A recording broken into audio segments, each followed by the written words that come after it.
curious to see President Uhuru Kenyatta seem to be shepherding our process. And I will tell you, the ruling of Supreme Court largely relied on the process in the last general election when Kenarosa and team went to the Court of Appeal for ruling. The president is subverting the Constitution. Article 129 and Article 130 of our Constitution is made nonsense of our Constitution. The head of state today has taken sides. That is extremely, extremely dangerous. Because, like he's saying, I mean, he was bringing all leaders together. He has clearly divided the nation down in the middle, which is extremely dangerous. On what he's doing, the head of state, Uhuru Kenyatta, is, like I said here last time I was in the show with you, Sam, Uhuru Kenyatta is running for his third time as a president. Raila Odinga is a puppet in this game. Kalonzo, those are pawns in a game of high stakes. They don't know what is going on here. Even this delay that we've said here, that Kalonzo took almost 8 hours negotiating, was a selfish bargain for his own personal gain. It had nothing to do with the nation. These leaders came together because of their selfish gains. It had nothing to do with the nation. So it is Uhuru Kenyatta is getting a team that he wants to be in government. He's the one who negotiated on behalf of Raila for Kalonzo to join them. In fact, Oka, from day one, for political analysts will tell you, had nothing to do with a formation that was going to run all the way to the presidency, but it was a bait to negotiate on where they will be and for how much and for what position. That is exactly what they did. And I will not fault Governor Mutua for saying that Kalonzo had bargained for 3 billion. He will come and explain, but I believe there was a negotiation that involved bribe and cajoling of individuals to join. You know, people have been intimidated to support Azimio la Umoja. All these things are being, state machinery has been deployed to support Raila Odinga. It will be, as a keen person evaluating the Kenyan politics, it should worry everyone why a president will want, or exiting, will want to come out so much to be involved in such politics. You know, Honorable Koech, so just hold on. You're quoting Alfred Mutua, who is not on the show, but repeating the same figure, which I don't know whether you have any evidence to show that indeed Kalonzo Musyoka was asking for 3 billion. What was the bargain about? What was the bargain? Why do you, Ross, I'll give you a space. Let us just debate decently. I'll give you a space. Just carry on. Why should you threaten to run for presidency when you know you're not running? Why should you even submit and say, I mean, this is not the first time. And even for all this fanfare on Saturday, what was it all about? Are you telling me that in Kenya, negotiations for support come with some money?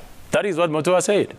Alfred Mutua said that Kalonzo... I'm talking about you, because you're here. Alfred is not. Yeah. What do you have? I will not. I am not privy to those discussions. But I have seen. I'll tell you something. Yes. I have my colleagues in Parliament now who had been promised, but the other day when to cross over to Jubilee, and they will be supported 20 million Kenya shillings, and their posters will be done by some officers, senior persons in government. Who promised? Who were promised. I will not have to mention because I'm in a TV. This is But let me just tell you, they had been promised so much. The same person who had been promised that much left Jubilee Party and now has come back to UDA. Some have even gone to independent parties because the government is using every mechanism to make sure that they cripple our party UDA.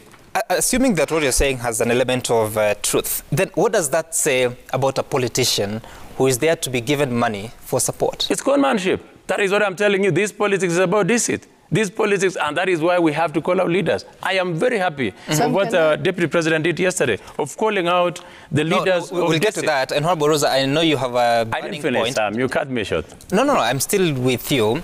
You cited that the President has broken Article 129 of the Constitution. 129.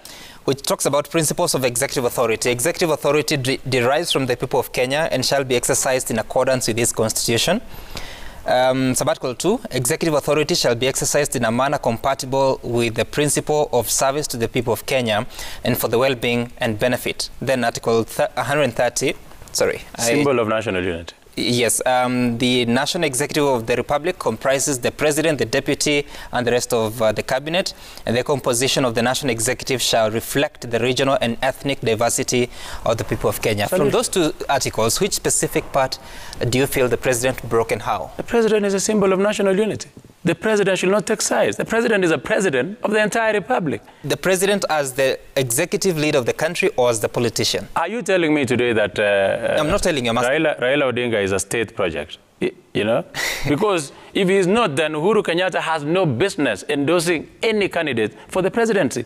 He's the head of state. So for you, you feel the president, whether a politician or an executive leader, should have no role? Should not have a role. Okay. I mean, the Constitution is very clear. When you finish your 5-year your 10 years, then you exit the scene quietly. Is there a specific ban on the president to take part in politics? There is not. As an individual, Uhuru Kenyatta can support, just like Honorable Kibaki, retired president. You can support your candidate remotely without necessarily coming out and expressing who that candidate is. You can even use as much money as you want, but you do it remotely. But coming out openly to take sides is extremely dangerous. Do you want to tell me today William Ruto wins the presidency? How will Uhuru Kenyatta feel handing over power to him?